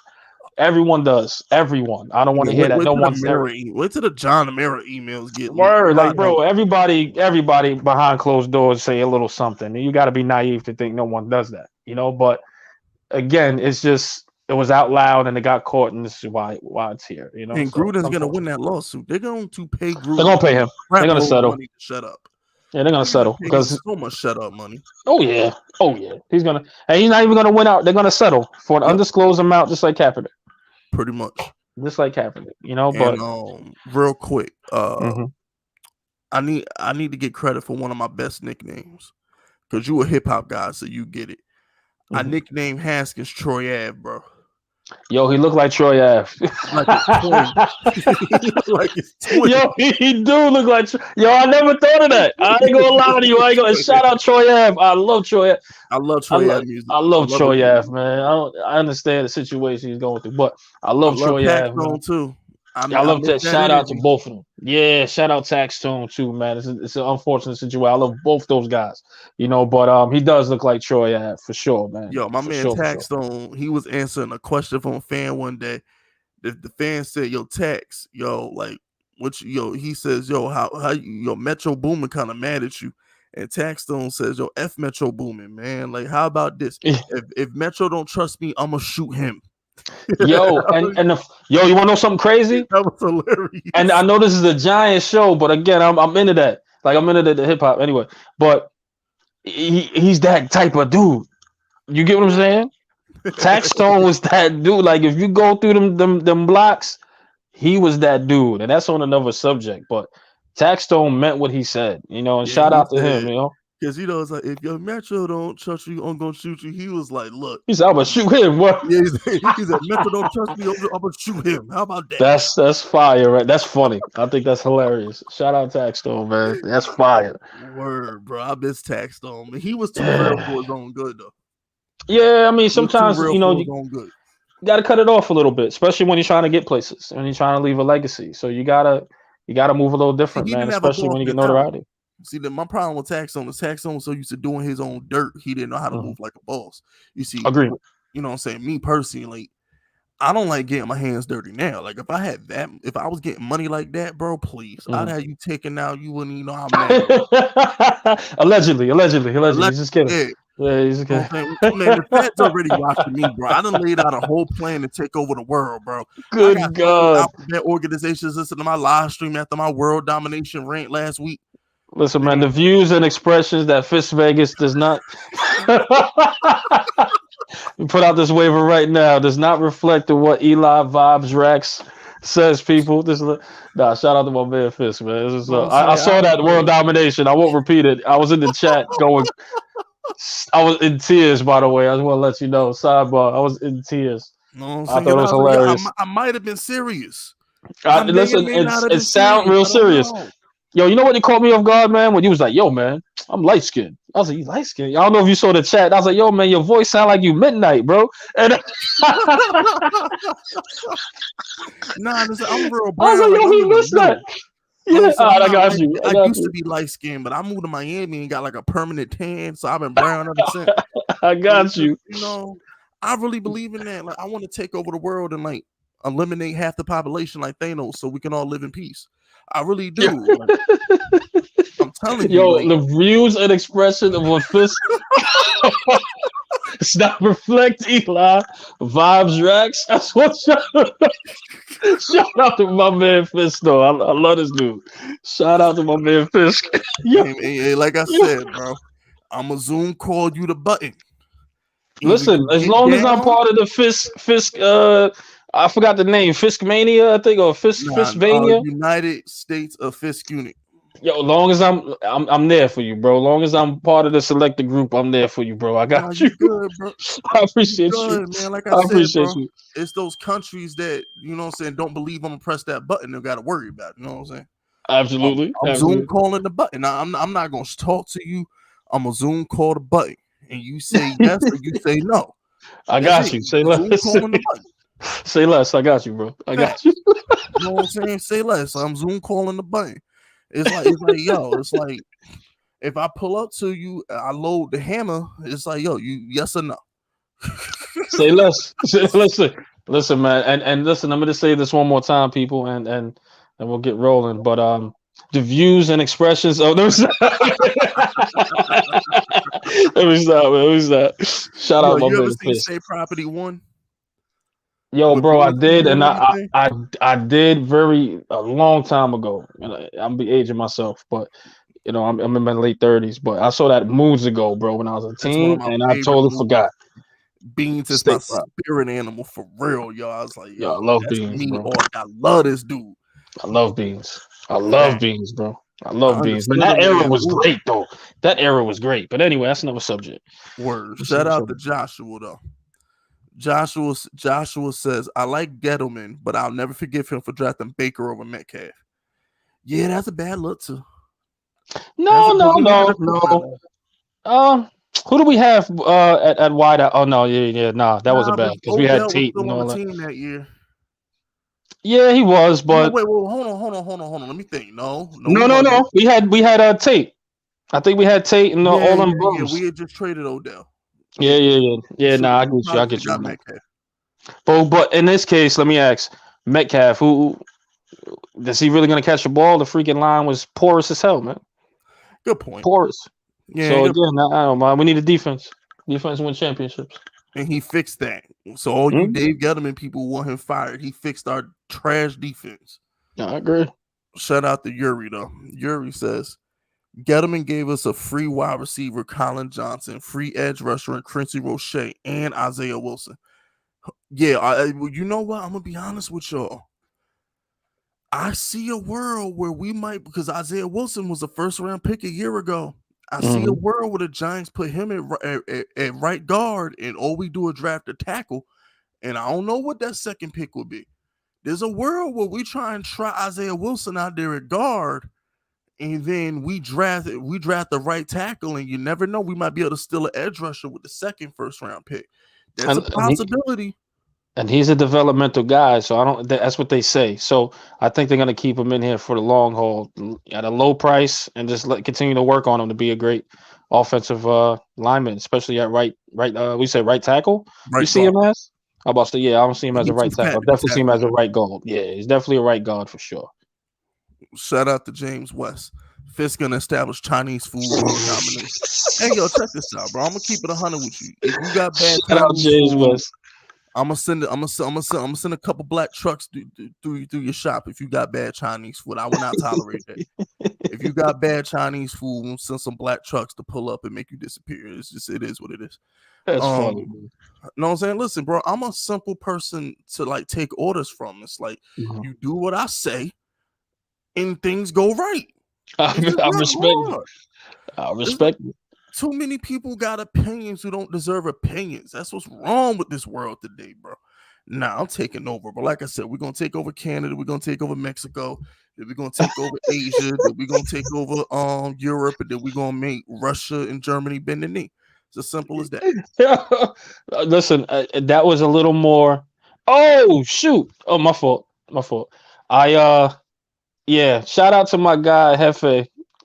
He's tuning into the chat. Hefe. I was supposed El Hefe. That's my brother. He sell bricks. Yo, everybody know Jeff Pilgrim. Jeff Hefe. He does the blue jersey, white jersey on Twitter. Brother of mine, and I was supposed to have a meeting with him at 3 p.m. and I totally lost track of time. So shout out to you. I'm calling right now. Forgive me. Fisk, he just had me in the zone. I'm sorry, guys. My bad. I just got the text. I just got the text. He was like, "Yeah, you killing it, bro." And I was like, "Oh, so I'm calling now, bro. My bad. We're gonna wrap it up. I'm sorry, Fisk. Yeah, we're gonna wrap it up. Anytime I start going to my world domination raps, that's normally a sign we need to wrap up before I get myself in trouble. Word. Listen, the views and expressions of I'm just saying, bro, the dude in Germany, the German dictator almost took over the world, and he was on Adderall and cocaine. So if he could take over the world, I know I can. I'm smarter than him, and he almost took over the world 70 years ago. He came close. If he could come close, and I know he didn't have weapons capable of annihilating populations. I know I can do it.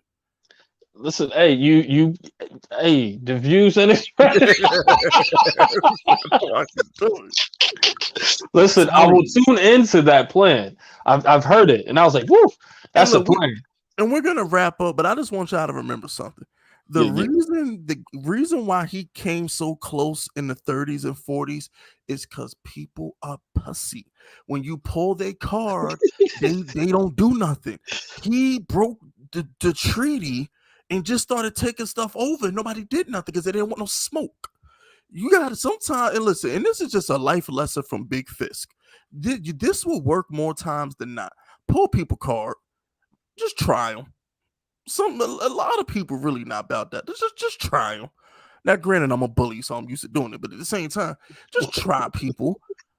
More and more times than not, they don't want no smoke. Nobody wants smoke with somebody who really wants smoke. They only want smoke with people who don't want smoke. So if you try more, the more you try, the more you want violence, the less violence will follow you. It's only when you don't want drama when drama comes. If you want drama, then drama won't come. Trust me, I ain't been tried on YouTube in almost 2 years. If you want smoke, you're not gonna get it. It's when you don't want smoke, it always seems to find you. That's a life lesson from Big Fisk. Shout out to Fisk, man. That was good. Look, and I mean, can I look my life lesson, man? Everything positive. I am Mr. Vibes, Eli Rex. I just like positivity, man. That's it. But shout out Fisk. That was a positive message too, depending on what side of the coin. Exactly, depending on the pendulum, how it swing. I respect that. I tell people that all the time. They be like, "Yo, Fisk, you're wrong. That's not right." I'm like, "No, that's your point of view. But if you on my side, you think it's right." Respect that. People fight wars and die every day. You think they fighting wars for something they don't believe in? Come on, bro.